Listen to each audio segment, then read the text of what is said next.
ಬಲಿಪೀಠ ಹಾಕಕ್ ಬರಲ್ಲ. ಅದು ಬಂದು ದೇವಾಲಯ, ಧರ್ಮಕ್ಷೇತ್ರ. ಮತ್ತೆ ನಾವು ಧರ್ಮ ಪಾಲನೆ ಮಾಡಬೇಕು, ಅಲ್ಲಿ ಸುಳ್ಳು ಹೇಳಂಗಿಲ್ಲ, ಸತ್ಯವಾಗಿ ನಡ್ಕೋಬೇಕು ಅನ್ನೋ ಒಂದು ಉದ್ದೇಶದಿಂದ ಧರ್ಮಸ್ಥಳ ಮಾಡಿದ್ದಾರೆ.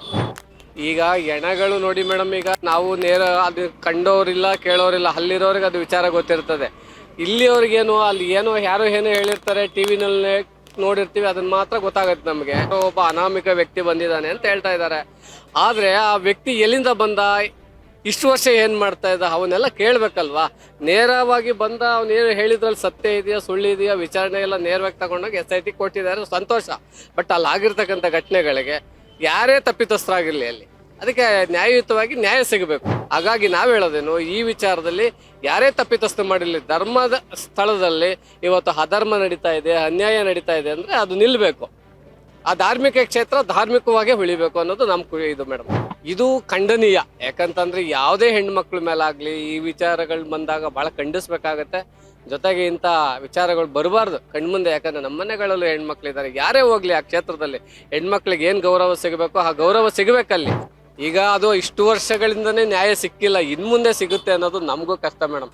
ಯಾಕಂತಂದ್ರೆ ನೋಡ್ತಾನೆ ಇದೀವಿ ಇವತ್ತು ಏನೇನೆಲ್ಲ ನಡೀತಾ ಇದೆ, ಆಗು ಹೋಗುಗಳೆಲ್ಲ ಬಹಳ ಕಷ್ಟ ಇದೆ. ನ್ಯಾಯ ಸಿಗುತ್ತೆ ಅನ್ನೋದೇ ನಮ್ಗೆ ನಂಬಿಕೆ ಇಲ್ಲ. ಬಟ್ ನೋಡುವ. ಅದು ಮಾಧ್ಯಮದವ್ರು ನೀವು ಅವ್ರನ್ನ ಕೇಳಬೇಕು, ನಮ್ಮನ್ನ ಕೇಳೋಕ್ಕಿಂತ ಅವ್ರಿಗೆ. ಅವ್ರು ತಪ್ಪು ಮಾಡಿಲ್ಲ ಅಂದರೆ ಧೈರ್ಯವಾಗಿ ಕೇಳ್ಬೋದು ನೀವು. ಅವ್ರನ್ನ ಹತ್ರಕ್ಕೆ ಹೋಗಿ ಬಿಡಲ್ಲ ಯಾರನ್ನೋ. ನಿಮ್ಮನ್ನ SIT ಹತ್ರಕ್ಕಾಗಲಿ ಇದಕ್ಕಾಗಲಿ ಹೋದ್ರೆ ನೀವು ಯಾರೋ ಒಬ್ಬರು SIT ಚೀಫ್ ಕೇಳ್ಬೋದು, ಇಲ್ಲ ಯಾರೋ ಒಬ್ಬರು ಅಲ್ಲಿ ಆಫೀಸರ್ನ ಕೇಳ್ಬೋದು, ಬಿಟ್ಬಿಡ್ತಾರೆ ಅಷ್ಟೇ. ನಾವು ಏನಿದ್ರು SIT ಅವ್ರಿಗೆ ಗೊತ್ತಿರ್ತೈತೆ ನಿಜಾಂಶ. ಆ ಭೀಮಾ ಅನ್ನೋನು ಗೊತ್ತಿರ್ತೈತೆ. ಆ ಭೀಮಾ ಅನ್ನೋನು ಬೇರೆಯವ್ರಿಗೆ ಪೊಲೀಸರು ಥರ್ಡ್ ಟ್ರೀಟ್ಮೆಂಟ್ ಕೊಡ್ತಲ್ಲ, ಅವನು ಕೊಡಬೇಕು, ಬೇರೆಯವ್ರಿಗಲ್ಲ. ಅವನು ಕೊಟ್ಟರೆ ಅವ್ನು ಸರೋಗ್ತಾನೆ. CBI ಮಾಡಿಲ್ಲ ಅಂದರೆ SIT ಅವ್ರು ಮಾಡ್ತಾರ ಅಂತ. ಸರ್, ಈಗ ನಿಮ್ಮ ಪ್ರಕಾರ ಧರ್ಮಸ್ಥಳ ಅಂದ್ರೆ ಏನು? ಧರ್ಮಸ್ಥಳ ಅಂತಂದ್ರೆ ನಮ್ಮ ಪ್ರಕಾರ ಏನು, ಅಲ್ಲಿ ಧರ್ಮವಾಗಿ ನಡ್ಕೊಳ್ಳುತ್ತೆ, ನ್ಯಾಯ ಇದೆ ಅಂತ ಹೇಳ್ತಾರೆ.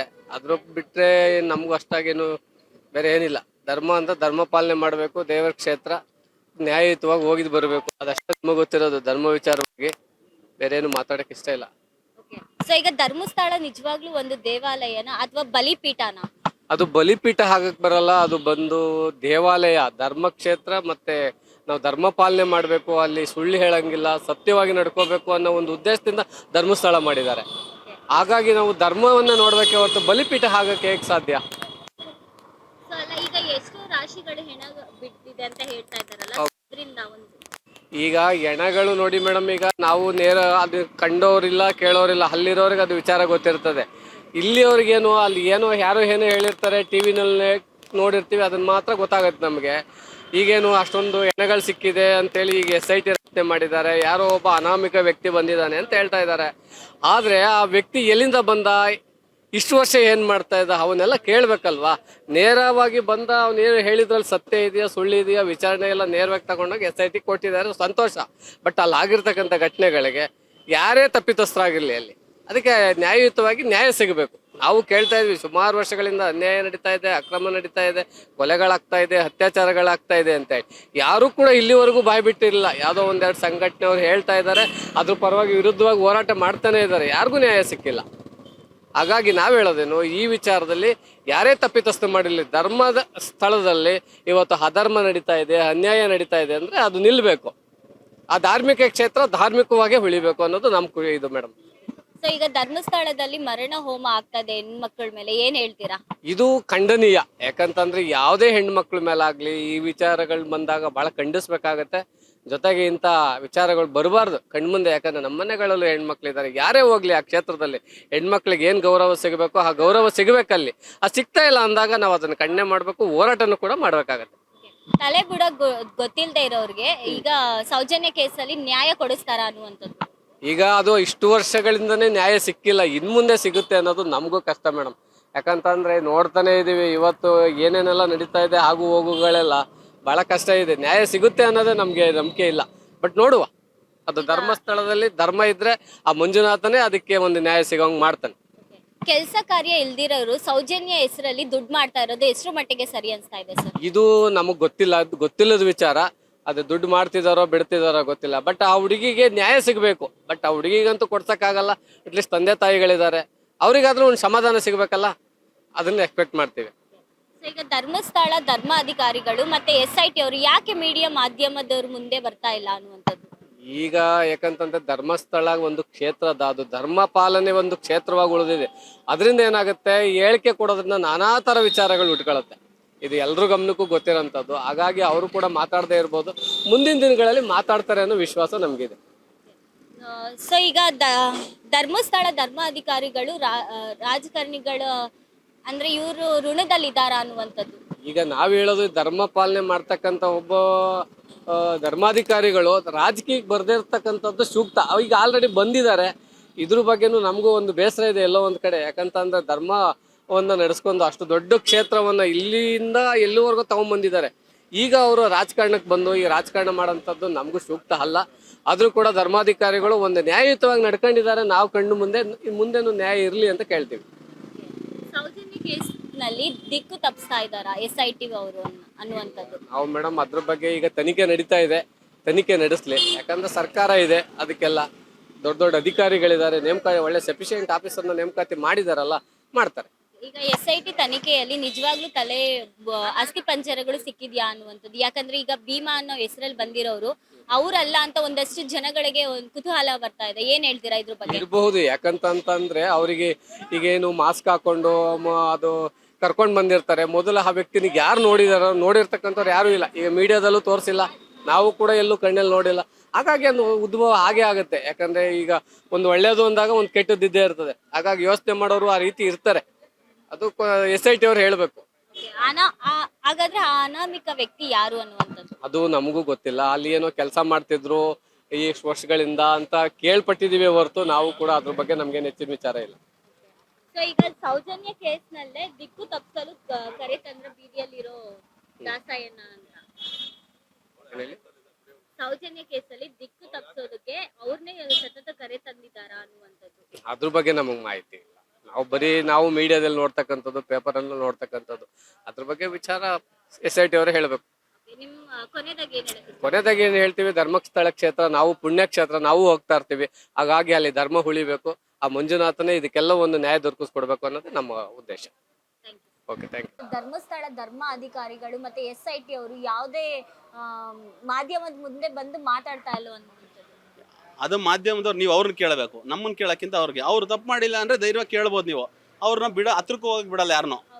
ನಿಮ್ಮನ್ನ SIT ಹತ್ರಕ್ಕಾಗ್ಲಿ ಇದಕ್ಕಾಗ್ಲಿ ಹೋದ್ರೆ ನೀವು ಯಾರೋ ಒಬ್ರು SIT ಚೀಫ್ ಕೇಳ್ಬೋದು, ಇಲ್ಲ ಯಾರೋ ಒಬ್ರು ಅಲ್ಲಿ ಆಫೀಸರ್ನ ಕೇಳ್ಬೋದು, ಬಿಟ್ಬಿಡ್ತಾರೆ ಅಷ್ಟೇ. ಇನ್ಯಾರು ನಿಮ್ಮನ್ನ ಹತ್ರಕ್ಕೆ ಹೋಗಕ್ಕೆ ಬಿಡ್ತಾ ಇಲ್ಲಲ್ಲ. ಈಗ ಹೋಗ್ಬೇಕಾದಾಗ ಅಲ್ಲಿ ಏನು ತನಿಖೆ ನಡೀತೆ ನಿಮ್ಮನ್ನು ಕರ್ಕೊಂಡೋಗ್ಬೇಕು ಆ ಜಾಗಕ್ಕೆ. ಎಲ್ಲ ಮೀಡಿಯಾನು ಕರ್ಕೊಂಡೋಗ್ಬೇಕು, ಒಂದೇ ಮೀಡಿಯಾ ಅಲ್ಲ. ಕೆಲವು ಮೀಡಿಯಾ ಇದ್ದಾರೆ ವ್ಯಾಪಾರಸ್ಥರು, ಅವ್ರಿಗೆ ಯಾವ್ದು ಬೇಕು ಆ ಚಾನಲ್ ತೋರಿಸ್ತಾರೆ, ಇಲ್ಲ ಅಂದರೆ ಇಲ್ಲ ಅಂತಲೇ ಹೇಳ್ತಾ ಇದ್ದಾರೆ. ಕೆಲವು ಚಾನಲ್, ಎಲ್ಲ ಚಾನಲ್ ಅಲ್ಲ, ಕೆಲವು ಚಾನಲಲ್ಲಿ ಅವ್ರ ಪರವಾಗೂ ಇದ್ದಾರೆ, ವಿರೋಧವಾಗೂ ಇದ್ದಾರೆ. ಧರ್ಮಸ್ಥಳ ಧರ್ಮಾಧಿಕಾರಿಗಳು ಋಣದಲ್ಲಿದ್ದಾರಾ ರಾಜಕಾರಣಿಗಳು? ಅವರು BJPಯಿಂದ ರಾಜ್ಯಸಭಾ ಆಗಿದ್ದಾರೆ. ಅವರು ಸೇವೆ ಗುರುತಿಸಿ ಅವ್ರು ಕೊಟ್ಟಿದ್ದಾರೆ. ರಾಜಕೀಯದಲ್ಲಿ ಎಲ್ಲ ಪಕ್ಷದಲ್ಲಿ ಎಲ್ಲರಿಗೂ ಎಲ್ಲ ಥರ ಕಮ್ಯುನಿಟಿ ಅವ್ರು ಬೇಕಾಗುತ್ತೆ. ಹಂಗಾಗಿ ಒಬ್ಬೊಬ್ರಿಗೆ ಒಂದೊಂದು ಮಾಡಿರ್ತಾರೆ. ಹಂಗಾಗಿ ಅವ್ರನ್ನ ರಾಜಕೀಯಕ್ಕೆ ಇದು ಮಾಡಿದ್ದಾರೆ. ಅವ್ರು ರಾಜಕೀಯಕ್ಕೆ ಬರೋಕ್ಕಿಂತ ಮುಂಚೆ ಆ ಸೇವೆ ಸಲ್ಲಿಸ್ತಿದ್ರು. ಈಗ ಸೌಜನ್ಯ ಕೇಸ್ನಲ್ಲಿ ದಿಕ್ಕು ತಪ್ಪಿಸ್ತಾ ಇರುವಂಥದ್ದು ಏನಾದರೂ ನಡೀತಾ ಇದೆಯಾ ಅಂತ? ದಿಕ್ಕು ತಪ್ಪಿಸ್ತಾ ಇರೋದು ಅಂತ ನಮ್ಗೆ ಇದಾಗಲ್ಲ. ಬಟ್ ನಾವು ಏನಿದ್ರು SIT ಅವ್ರಿಗೆ ಗೊತ್ತಿರ್ತೈತೆ ನಿಜಾಂಶ. ಆ ಭೀಮಾ ಅನ್ನೋನು ಗೊತ್ತಿರ್ತೈತೆ. ಆ ಭೀಮಾ ಅನ್ನೋನು ಬೇರೆಯವ್ರಿಗೆ ಪೊಲೀಸರು ಥರ್ಡ್ ಟ್ರೀಟ್ಮೆಂಟ್ ಕೊಡ್ದಲ್ಲ, ಅವನು ಕೊಡಬೇಕು. ಬೇರೆಯವ್ರಿಗಲ್ಲ, ಅವನು ಕೊಟ್ಟರೆ ಅವ್ನು ಸರೋಗ್ತಾನೆ. ಯಾಕೆ ಈ ಒಂದು ಮಾಡ್ತಾ ಇಲ್ಲ ಅನ್ನುವಂಥದ್ದು ಅದು ಪೊಲೀಸವ್ರು ಕೇಳಬೇಕು. ಇಲ್ಲ ಕೆಲವರು ರಿಟೈರ್ಡ್ ಆಫೀಸರ್ಸ್ ಹೇಳ್ತಿರೋ ನಮ್ಮ ಕೈಯಲ್ಲಿ ಕೊಡಲಿ 24 ಗಂಟೆಲಿ ಬಾಯಿ ಬಿಡಿಸ್ತೀವಿ ಅಂತ, ಅಂಥವ್ರು ಕೊಟ್ಬಿಡ್ಬೇಕು ಇವ್ರನ್ನ. ನಿಮ್ಮ ಪ್ರಕಾರ SIT ಅವರು ಮಾಡಲ್ಲ ಅಂತ ಹೇಳ್ತಾ ಇದ್ದೀರಾ? CBI ಮಾಡಿಲ್ಲ ಅಂದರೆ SIT ಅವ್ರು ಮಾಡ್ತಾರ ಅಂತ. ಸೊ ಈಗ SIT ಅವರು SIT ತನಿಖೆ ಮಾಡ್ತಾ ಇದ್ದಾರಲ್ಲ, ಇದರಲ್ಲಿ ಅಸ್ಥಿ ಪಂಜರವನ್ನು ಸಿಕ್ಕಿದೆ. ನಿನ್ನೆ ಅಸ್ಥಿ ಪಂಜರ ಸಿಕ್ಕಿದೆ. ಸೊ ಇದ್ರ ಬಗ್ಗೆ ಏನ್ ಹೇಳ್ತೀರಾ? ಈಗ ನಿಜವಾದ ಭೀಮಾ ಅವರು ಈಗ 100 ಹೆಣಗಳನ್ನ ನಾನೇ ಸತತ ಊತಿಕ್ಕಿದ್ದೀನಿ ಅಂತ ಹೇಳಿದ್ರು. ಅದರಲ್ಲಿ 6 ಪಾಯಿಂಟಲ್ಲಿ 5ನೇ ಪಾಯಿಂಟ್ ತೋರಿಸಿದ್ರು. ಸೊ ಅದಕ್ಕೆ ಇದ್ರ ಬಗ್ಗೆ ಏನ್ ಹೇಳ್ತೀರಾ? 100 ಹೆಣಗಳು ಊತಿಟ್ಟಿದೀವಿ ಅಂತಾರೆ. ಅವ್ರು ಏನು ಕೆಲಸ ಮಾಡ್ತೀರಂತ ಗೊತ್ತಿಲ್ಲ. ಇಲ್ಲ ಕೊಲೆ ಮಾಡಿರೋರ್ನೇ ಊತಿಟ್ಟವ್ರ, ಇಲ್ಲ ಯಾವುದೋ ಅನಾಮಿಕ ಶವ ಊರುಗಳ ಕಡೆ ಇವಾಗ ನಮ್ಮ ಜಮೀನಲ್ಲಿ ಏನೋ ಆಯ್ತಾ ಅಲ್ಲೇ ಅಗದ್ಬಿಟ್ಟು ಉಣಿರ್ತಾರೆ, ಆ ಥರದ್ದು ಇರುತ್ತೆ. ಅದ್ರ ಬಗ್ಗೆ ತನಿಖೆ ಕೂಡ ಅದು ಅಸ್ಥಿ ಪಂಜರ ಬಂದು ಒಂದು ಗಂಡಿಂದು ಅಂತ ಹೇಳ್ತಾ ಇದ್ದಾರೆ. ಇದಕ್ಕೆ ಏನ್ ಹೇಳ್ತೀರಾ? ಇರ್ಬೋದು. ಅಲ್ಲಿ ಈಗ ನಿಜಾಂಶ ಗೊತ್ತಿರೋರ್ನು ಸಾಯಿಸಿರ್ಬೋದೇನೋ. ನಿಜಾಂಶ ಯಾರೋ ಗೊತ್ತಿದ್ದವ್ರು. ಈ ಅನಾಮಿಕ ವ್ಯಕ್ತಿ ಅಭಿಮಾನ್ ಅವ್ರು ಯಾರು ಅಂತ? ಅಭಿಮಾನ್ ಅವ್ರು ಮೊನ್ನೆ ಯಾವುದೋ ಸೋಷಿಯಲ್ ಮೀಡಿಯಲ್ಲಿ ಹಾಕಿರೋ ಅವನ ಹೆಸರೇನು, ಅಲ್ಲೇ ಲೋಕಲ್ ಊರವನು ಅಂತ. ಅದನ್ನು SIT ಅವ್ರ ಮುಂದೆ ಜಡ್ಜ್ ಮುಂದೆ ಅಂತ ಅವರು ಹೇಳಿರ್ತಾರೆ, ಅವ್ರ ಮಕ್ಕ ತೋರಿಸಿರ್ತಾರೆ, ಪಬ್ಲಿಕ್ಗೆ ತೋರಿಸಿರಲ್ಲ ಅಷ್ಟೇ.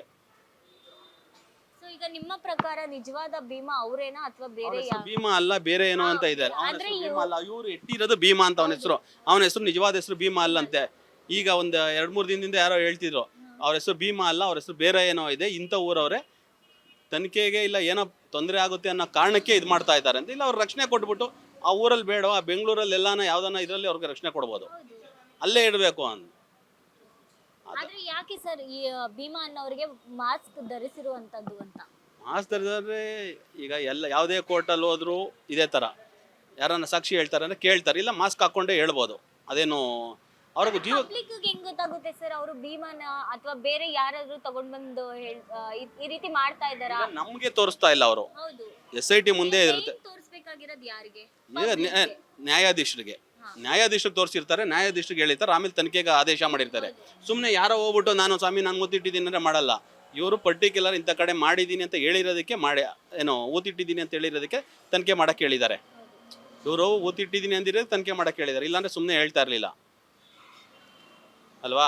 ನ್ಯಾಯಾಧೀಶರು ಹೇಳಬೇಕು ಅಂದರೆ ಸುಮ್ಮನೆ ಯಾರೋ ಬಂದು ಹೇಳಿದ ತಕ್ಷಣ ಮಾಡೋಕ್ಕಾಗಲ್ಲ. ಅದ್ರ ಬಗ್ಗೆ ತನಿಖೆ ಮಾಡಿ ಅಂತ ಯಾಕೆ ಹೇಳಿದ್ರು ಇದಕ್ಕೆ. ಆಮೇಲೆ ಸರ್ಕಾರದ ತನಿಖೆಗೆ ಆದೇಶಿದ್ದಾರೆ. ಸರ್ಕಾರ ಮತ್ತೆ ಈಗ ಪೊಲೀಸ್ ಅವರು ಸೇರಿ ಏನಾದ್ರೂ ಕುತಂತ್ರ ಮಾಡ್ತಾ ಇದ್ದಾರಾ ಈ ವಿಚಾರದ ಬಗ್ಗೆ ಅಂತ? ಅದು ಸರ್ಕಾರ ಏನು ಮಾಡ್ತಾರೆ, ನಮಗೆ ನ್ಯಾಯ ಸಿಗ್ಬೇಕಷ್ಟೇ. ಅಲ್ಲಿರೋ ಯಾವ್ಯಾವ ಸಾವಾಗಿದೆ ಎಲ್ಲ ಸಾವು ನ್ಯಾಯ ಸಿಗ್ಬೇಕು ಅಂತ ಕೇಳ್ಕೊಂತೀವಿ. ನಿಮ್ಮ ಪ್ರಕಾರ ಎಲ್ಲ ಸಾವುಗೂ ನಡೆದಿರೋ 1000ಕ್ಕೂ ಹೆಚ್ಚು ಸಾವುಗಳನ್ನ ನ್ಯಾಯ ಸಿಗುತ್ತೆ ಅಂತ ಅನಿಸ್ತಾ ಇದೆಯಾ ನಿಮ್ಗೆ? ನಿಜವಾಗ್ಲೂ ನ್ಯಾಯ ಸಿಗುತ್ತೆ ಅನ್ನಿಸ್ತಾ ಇಲ್ಲ. ಒಂದಾಗಿದ್ರೆ ಪರವಾಗಿಲ್ಲ, ಈ ತರ ಅಲ್ಲಿ ಹೇಳ್ತಾರ 100 ಆಗಿದೆ ಅಂತ ಹೇಳ್ತಾ ಇದ್ದಾರೆ. ಒಂದು ಸಿಕ್ಕಿದ ಅದು ಬಂದು ಒಂದು ಗಂಡಿನ ಅಸ್ಥಿ ಪಂಜರ ಅಂತ ಹೇಳ್ತಾ ಇದ್ದಾರೆ, ಇದ್ರ ಬಗ್ಗೆ ಏನು ಹೇಳ್ತೀರಾ? ಗಂಡಿನ ಅಸ್ಥಿ ಪಂಜರ ಅಂತ ಹೇಳ್ತಾ ಇದ್ದಾರೆ. ಅದು ಫಾರೆನ್ಸಿಕ್ ಲ್ಯಾಬ್ ಹೋಗಿ ಬಂದ ಮೇಲೆ ಗೊತ್ತಾಗುತ್ತೆ ಗಂಡಿಂದ ಹೆಣ್ದಿಂದ ಅಂತ. ಅದು ಬರೋವರೆಗೂ ಅಧಿಕೃತವಾಗಿ ಫಾರೆನ್ಸಿಕ್ ಲ್ಯಾಬಿಂದ ಅನೌನ್ಸ್ ಮಾಡೋವರೆಗೂ, ಮೀಡಿಯಾವ್ರಿಗೆ SIT ಅವ್ರು ಹೇಳೋವರೆಗೂ ಯಾವುದೂ ಹೇಳೋಕ್ಕಾಗಲ್ಲ. ನಾವು ಮೀಡಿಯಲ್ಲಿ ಹೇಳ್ಬೋದು ಏನು ಬೇಕು, ಪ್ರತಿಯೊಂದು ಅವ್ರ ತನಿಖೆಗೆ ಫಾರೆನ್ಸಿಕ್ ಲ್ಯಾಬು ದಾಖಲಾತಿ ಬೇಕು. ಕೋರ್ಟ್ಗೆ ಹೋದ್ರೆ ಕೇಳೋದು ಸಾಕ್ಷಿ, ಆ ಸಾಕ್ಷಿನ ಸಬ್ಮಿಟ್ ಮಾಡಬೇಕು. ಏನಂತ ಫಾರೆನ್ಸಿಕ್ ಲ್ಯಾಬ್ ಇದು ಗಂಡದೋ ಹೆಣ್ಣದೋ ಏನಾಗಿತ್ತು ಅಂತ ತೋರಿಸ್ಬೇಕು. ಸೊ ಈಗ ಸೌಜನ್ಯ ಕೇಸ್ನ ಮುಚ್ಚಾಕೋದಕ್ಕೆ ಏನಾದರೂ SIT ಅವ್ರು ಬಂದಿದ್ದಾರಾ ಅಂತ? ಸೌಜನ್ಯ ಕೇಸ್ ಮುಚ್ಚಾಕ್ತಾರೆ ಏನು ಮಾಡ್ತಾರೆ ಅಂತ ನೋಡಬೇಕು. CBI ಕೈಲಿ ಆಗಿಲ್ಲ, CBI ಅವ್ರು ಮಾಡಿಲ್ಲ. ನಮ್ಮ ಕರ್ನಾಟಕದ ಪೊಲೀಸ್ ಅಂದರೆ ಹೆಸರಿದೆ, ಅವರೇ ಮಾಡಿದ್ರೆ ಎಷ್ಟೋ ಜನ ಹೆಣ್ಮಕ್ಳಿಗೆ ಇದಾಗ್ತೈತೆ. ಸೊ ಈಗ ಬಣ್ಣ ಬಣ್ಣದ ಕಾಗೆಗಳನ್ನೇನಾದ್ರೂ ಆರಿಸ್ತಾ ಇದ್ದಾರಾ ಪೊಲೀಸರು ಅಂತ? ಪೊಲೀಸವ್ರು ಆರಿಸ್ತಾರೆ ಅಂತ ಹೇಳಿಲ್ಲ. ಇಲ್ಲ ಭೀಮನ್ ಮೇಲೆ ಡೌಟ್ ಬರ್ಬೇಕು ನಮಗೆ. ಈಗ ಭೀಮಾ ಹೇಳ್ತಾ ಇದ್ದಾನೆ ಅಂದರೆ ಭೀಮಾ ಮಾಡಿದ್ರೆ ತೋರಿಸ್ತಾ ಇದ್ದೀನಿ ಅಂತಾನೆ. ಆ ಥರ ಎಲ್ಲೆಲ್ಲಿ ಊತಿದ್ದಾನೆ ಅವ್ನು ತೋರಿಸ್ಬೇಕು. ಭೀಮನ್ ಎಲ್ಲೂ ಬಿಡಬಾರ್ದು. ಆ ಕೇಸ್ ಮುಗಿಯೋವರೆಗೂ ಅವನ್ನ ಕಂಟ್ರೋಲಲ್ಲಿ ಇಟ್ಕೊಂಡ್ಬಿಡ್ಬೇಕು. ಈಗ ನಿಜವಾದ ಭೀಮನೇ ಆಗಿದ್ರೆ ಅವರು, ಸೊ ಈಗ ಅವ್ರಿಗೆ ಗೊತ್ತಿರುತ್ತಲ್ಲ ಎಲ್ಲೆಲ್ಲಿ ಊತಾಕಿದೀವಿ ಅಂತ. ವರ್ಷದಿಂದ ಕಾಡಲ್ಲಿ ಊತಾಕಿರ್ತೀನಿ ಅಂತ ಹೇಳ್ತಾ ಇರೋದು ಅವನು. ಎಷ್ಟೋ ವರ್ಷದಿಂದ ಕಾಡಲ್ಲಿ ಊತಾಕಿದ್ದೀನಿ ಎಲ್ಲೆಲ್ಲಿ ಅಂತ ತನಿಖೆ ಮಾಡಕ್ಕೆ ಇದು ಮಾಡೋದು. ಆಮೇಲೆ ಈಗ ಟೆಕ್ನಾಲಜಿ ಇದೆ. ಈಗ ಅಗದಿ ಮಾಡಬೇಕು ಅನ್ನೋದೇನಿಲ್ಲ, ಟೆಕ್ನಾಲಜಿ ಇದೆ. ಎಲ್ಲೆಲ್ಲಿ ಏನೇನಿದೆ ಅಂತ ಹಂಗೆ ಹಿಡಿಬೋದು. ಅವರು ಯಾಕೋ ಅದ್ರ ಬಗ್ಗೆ ಮಾಡ್ತಾ ಇಲ್ಲ. ಯಾಕೆ ಈ ಒಂದು ಕ್ರಮ ತಗೊಂತಾ ಇಲ್ಲ ಅಂತ? ಯಾರಿಗೂ ಧೈರ್ಯ ಇಲ್ಲ ಸರ್ಕಾರದಲ್ಲಿ, ರಾಜ್ಯ ಸರ್ಕಾರ ಕೇಂದ್ರ ಸರ್ಕಾರ ಯಾರಿಗೂ ಧೈರ್ಯ ಇರಲ್ಲ. ಧೈರ್ಯ ಇಲ್ಲ ಅಂದ್ರೆ ಈ ಕೆಲಸ ಮಾಡ್ಲೇಬಾರ್ದಾಗಿತ್ತಲ್ವಾ? ಮಾಡಕ್ಕೆ ಆಗಲ್ಲ. ಈ ಜನಕ್ಕೆ ಕಣ್ಣೋರ್ಸ್ಬೇಕು, ಮಾಡಿದ್ದಾರೆ. ಜನಕ್ಕೆ ಕಣ್ಣೋರ್ಸೋ ಇದಕ್ಕೋಸ್ಕರ ಮಾಡಿದ್ದಾರೆ.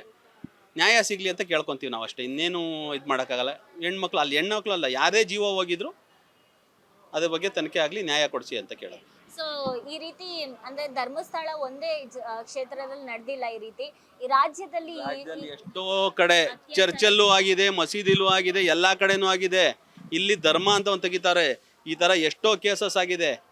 ಇದೇನಂತ ಚರ್ಚಲ್ಲಿ ಈಗ ನಾ ಕೇರಳಲ್ಲಿ ಯಾವುದೋ ಒಂದು ನೋಡಿದೆ, ಫಾದರ್ ಇದು ಇದೇ ತರ ರಿಯಲ್ ಆಗಿ ನಡೆದಿದ್ದು, ಅವ್ರನ್ನ ಇಲ್ಲಿಗೆ ಹಾಕಿದ್ರು. ಏನು ಅಂತ ಅಂದ್ರೆ ಇದಂದೆ, ಧರ್ಮ ನೋಡಬೇಡಿ. ಹೆಣ್ಮಕ್ಳಿಗೆ ತೊಂದರೆ ಆಗೈತೆ, ರೇಪ್ ಮಾಡವ್ರೆ ಅಂತ ಅಂದ್ರೆ ಅದಕ್ಕೆ ಸ್ಪೆಷಲ್ ಕೋರ್ಟ್ ಅಂತ ಮಾಡಿ ಒಂದೇ ವರ್ಷದಲ್ಲಿ ಮುಗಿಸ್ಬೇಕು. ಆ ಥರ ಮಾಡಿ ಜಾಸ್ತಿ ಡಿಲೇ ಮಾಡಬಾರ್ದು. ಈ ಕೇಸಸ್ ಎಲ್ಲ ಒಂದೇ ವರ್ಷದಲ್ಲಿ ಮುಗಿಸ್ಬೇಕು. ಚರ್ಚೆಲ್ಲ ಆಗಿದೆ, ಮಸೀದಿಲೂ ಆಗಿದೆ, ಎಲ್ಲದರಲ್ಲೂ ಆಗಿದೆ. ಆ ಥರ ಎಷ್ಟೋ ಕಡೆ ನಡೆದಿದೆ. ಈಗ ಬರೀ ಧರ್ಮಸ್ಥಳ ಒಂದೇ ಅಂತ ಹೇಳೋದು, ಎಲ್ಲದನ್ನೂ ತಗಿನಕ್ಕೆ ಆಗಬೇಕು. ಈ ಬರೋ ಧರ್ಮಸ್ಥಳದ ಮಾಡ್ತಾ ಇದ್ದಾರೆ ಸರ್. ಈಗ ಮಾಡಿರೋ ಅಪರಾಧಿನ ಏನ್ ಮಾಡ್ತಾರೆ, ಒಂದಷ್ಟು ದಿನ ಜೈಲ್ಗೆ ಹಾಕ್ತಾರೆ. ಲಾಸ್ಟಿಗೆ ಅವ್ರು ಬರ್ತಾರೆ ಆಚೆಗಡೆ, ಏನ್ ಸಿಗುತ್ತೆ ಅದರಿಂದ? ಈ ಕಾರಣಕ್ಕೋಸ್ಕರನೇ ಯಾರೋ ಸಾಕ್ಷಿ ಹೇಳಲ್ಲ ಕೋರ್ಟ್ಗೆ. ಯಾಕೆ ಸಾಕ್ಷಿ ಹೇಳಕ್ ಹೋಗಲ್ಲ ಅಂದ್ರೆ 100 ಕೇಸಲ್ಲಿ 75 ಕೇಸು ಹೋಗುತ್ತೆ. ಯಾಕೆ ಅಂತಂದ್ರೆ ಕೋರ್ಟ್ಗೆ ಸಾಕ್ಷಿ ಹೇಳೋರೇ ಹೋಗಲ್ಲ. ಯಾರೋನು. ಅಂದ್ರೆ ನಿಮ್ಮ ಪ್ರಕಾರ ರಾಜ್ಯದಲ್ಲಿ ಇನ್ ಮುಂದೆ ಈ ರೀತಿ ಅತ್ಯಾಚಾರ ನಡೀತಾ ಇರುತ್ತಾ ಅಂತ? ಅತ್ಯಾಚಾರ ನಡೀತಾ ಇದೆ ಅಂತ ಹೇಳೋಕ್ಕಾಗಲ್ಲ ನೋಡು, ಹಂಗೆಲ್ಲ ಅತ್ಯಾಚಾರ ಅದು ಕಾಮಿಸ್ಟ್ರಿಗೆ ಏನೂ ಮಾಡೋಕ್ಕಾಗಲ್ಲ. ಅವ್ರನ್ನೆಲ್ಲ ಅಲ್ಲಲ್ಲೇ ಹೊಡೆದು ಬಿಸಾಕಬೇಕು. ಎಲ್ಲಿ ಸಿಗುತ್ತೆ ಅಲ್ಲಲ್ಲೇ ಹೊಡೆದು ಎನ್ಕೌಂಟ್ರ್ ಮಾಡ್ತಾ ಇರಬೇಕು, ಅವಾಗ ಗೊತ್ತಾಗ್ತೈತೆ ಕಾಮಿಸ್ಟ್ರುಗಳಿಗೆ. ಅದಕ್ಕೆ ಓಕೆ. Thank you.